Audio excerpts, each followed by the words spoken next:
नमस्कार. आज आपण बोलू शिक्षक आणि मूल्यांवरती.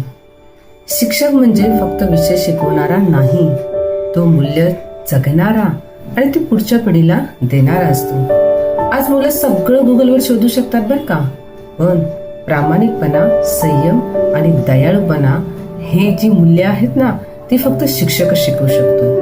जेव्हा शिक्षक वेळेवर येतो, मुलं त्यावेळेस डिसिप्लिन शिकत असतात. जेव्हा शिक्षक संयमाने त्यांचं बोलणं ऐकतो ना, तेव्हा मुलं रिस्पेक्ट शिकतात. जेव्हा शिक्षक त्यांना माफ करतो, तेव्हा मुलं काइंडनेस शिकतात. तुमच्या प्रत्येक कृतीत, प्रत्येक शब्दात एक मूल्य मंत्र लपलेला असतो. You teach what books can't. जे पुस्तक शिकू शकत आहेत ना, ते तुम्ही शिकवता. तुमच्या वागण्यातून, तुमच्या शब्दातून मूल शिकतात. तर माणूस कसं व्हायचं ते. प्रत्येक वेळास तुम्ही चांगलं केलंस असं जेव्हा म्हणतात ना, तेव्हा विद्यार्थ्याचा आपोआप आत्मविश्वास वाढतो.